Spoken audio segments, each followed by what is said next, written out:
The following program is a production of HEW Entertainment and contains views, opinions, commentaries, and content that may offend some subscribers of this show. Listener discretion is advised.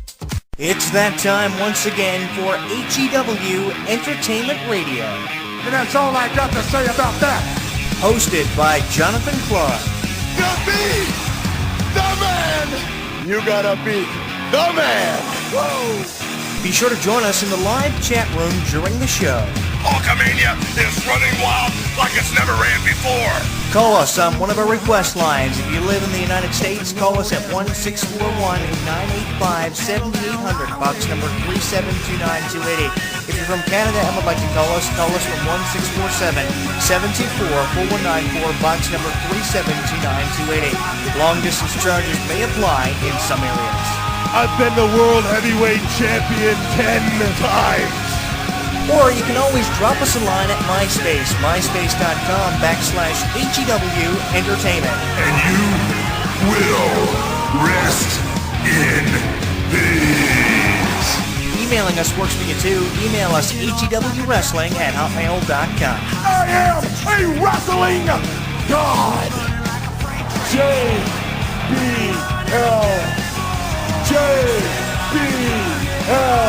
And now, without any further ado, here is your host of HEW Entertainment Radio on the official website of HEW Entertainment, Jonathan Clarke.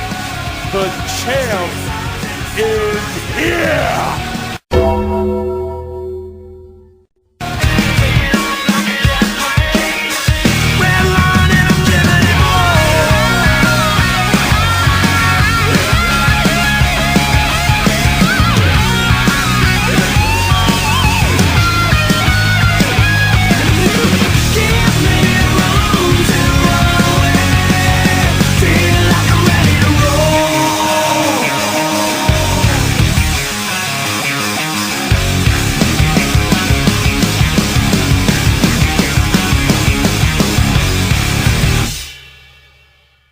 Streaming live on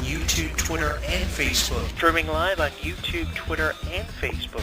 HEW Entertainment Radio is inviting you to comment on our video blogs, join the conversation, and like us. So what are you waiting for? Log on and listen now.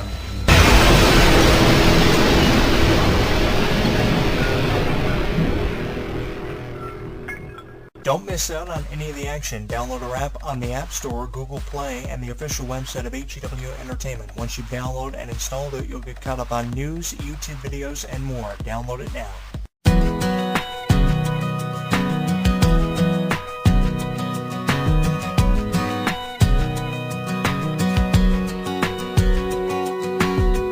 Barbed wire fence carving on a hillside, cutting holes in the midday sun, like a postcard framed in a windshield covered in dust. I love the rhythm of an old gray black top, 33's just whistling by. Steer the wheel one-handed on a two-lane, hugging that line. I got the windows down, no one else around, singing. Freedom is the miles I'm rolling on. Out here cruising to a back road song. I feel the wheels like a melody, like a radio dialing in strong. Come on, sing along to my back road song.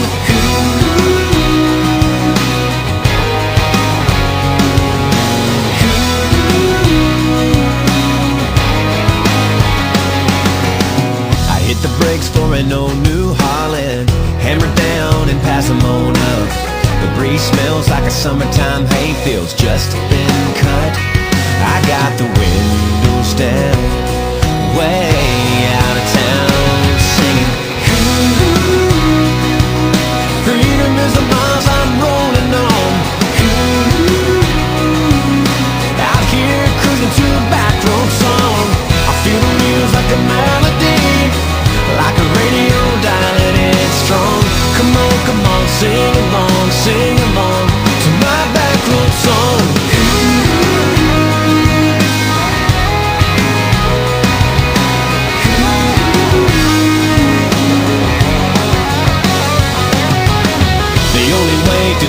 make it better, girl, what I'm thinking is I can pick you up, you slide in this truck, I can hear you singing. Ooh, let me hear you singing. Ooh.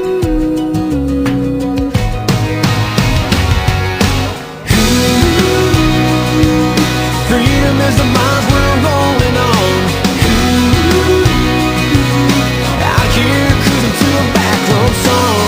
I feel the wheels like a melody, like a radio dialing in strong. Come on, sing along to my back road song. Come on, sing along to my back road song.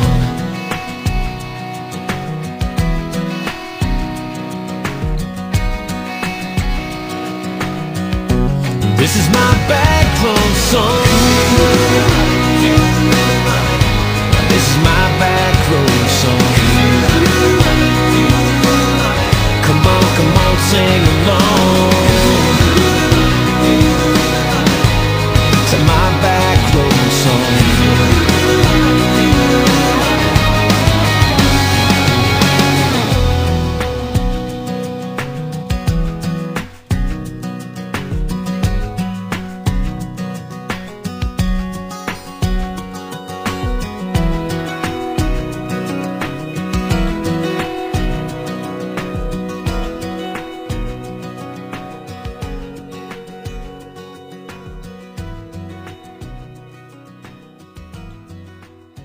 Probably should be apologizing to every fan of Charlotte who I know exists out there, but I'm not going to, because I think that I was justifiable in my comments on Charlotte within these last few months. I think everything I said was pretty much dead accurate on Charlotte, because Charlotte seemed more like her father as time went on, and I think she really needed to get away from her father. This couldn't happen sooner, and I think that in the fallout of Extreme Rules, this is one of the things that had to be highlighted. She said she didn't need her father anymore, and she didn't want to be remembered for being Ric Flair's daughter. She wanted Ric Flair to be remembered for being Charlotte's father, more so than she wanted to be remembered for being Ric Flair's daughter. Now, I think that's justifiable, because now we're going to see Charlotte have a chance to create in ways she's never had a chance to create before, and see if she can be her own kind of individual, and I think this is something that really needed to happen for her for a very long time. So that's why I'm really excited to see what the future of Charlotte has in store. And this is why I'm doing one more video blog to coincide with all the video blogs I've thrown up in the way of criticism of Charlotte. Yeah, I've been the biggest Charlotte critic on the internet, on YouTube, that you could have heard within this new generation of wrestling. And who can blame me for being so critical towards Charlotte? Because everything put me in mind